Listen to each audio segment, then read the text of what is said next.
in this, you write something that was I wanted to read, and I think everyone needs to read this book because it encapsulates the last 20 years through the eyes of the man who actually changed history.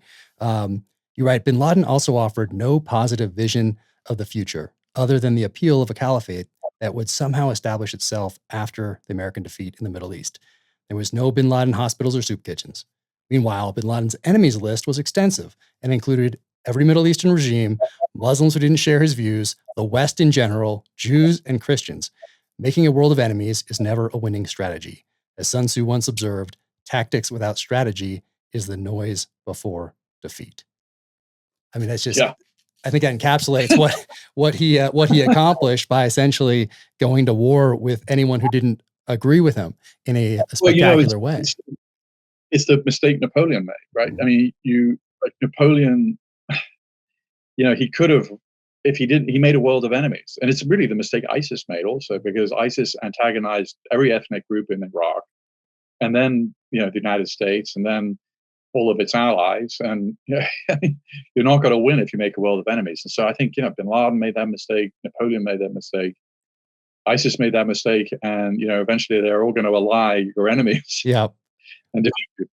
And it's not impossible the Taliban will make this mistake again, because I think that, embedded in their DNA is some pretty bad judgment about the world. And, they may have, surely they've had time to reflect on some of their mistakes, but, they could engage in ethnic cleansing in Iraq, in Afghanistan very easily.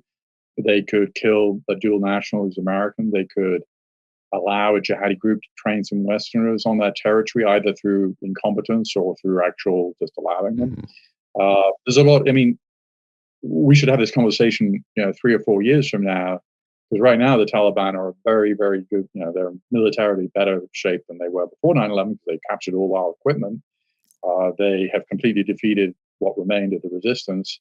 But I think things can't change. Obama changed his mind in Iraq, as you know, because of ethnic cleansing against the Yazidis, and because of the murder of Jim Foley by ISIS.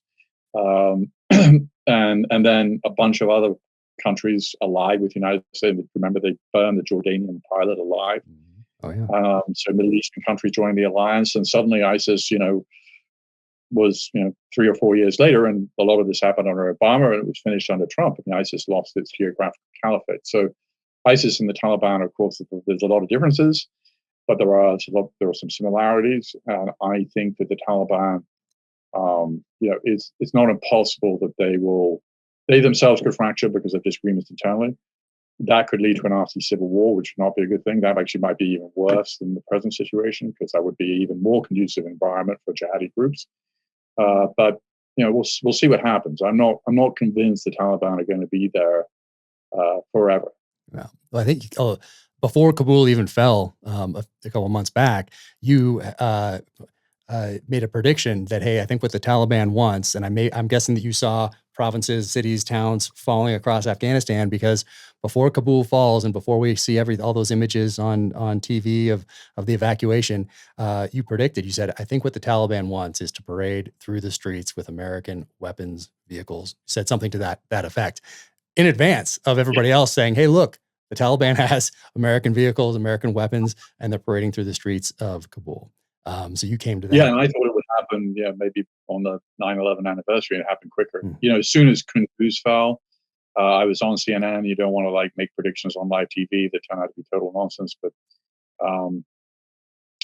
when Kunduz fell, I knew that a game was up, because it's the most important point between Kabul and Kandahar, the most important cities in Afghanistan, as you know. So once that city fell, that was, the game was over. And so there was a sort of discussion around during this time about, hey, this was an intelligence failure. I don't think it was an intelligence failure. Actually, the intelligence community did a pretty good job of saying, this could go wrong very quickly. They said 30 to 90 days. It turned out to be 11 days. Really it's an estimate. It's not a crystal ball prediction.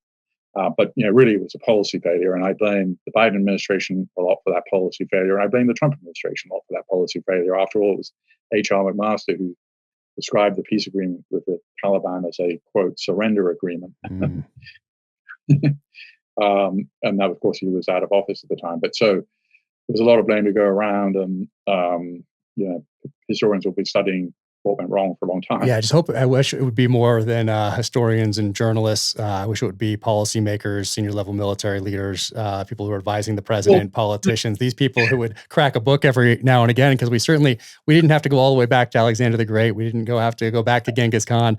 We had 3 British excursions in the 1800s, early 1900s. We had the Soviets. We had some history with which to kind of guide our decision-making process. And even our last 20 years in Afghanistan, we don't seem to have really learned from these different moments, in particular, it being part of the culture, like we mentioned earlier, to maybe, hey, change sides to the stronger warlord. If that makes sense, that's going to keep your head attached to your shoulders and keep your village from getting decimated.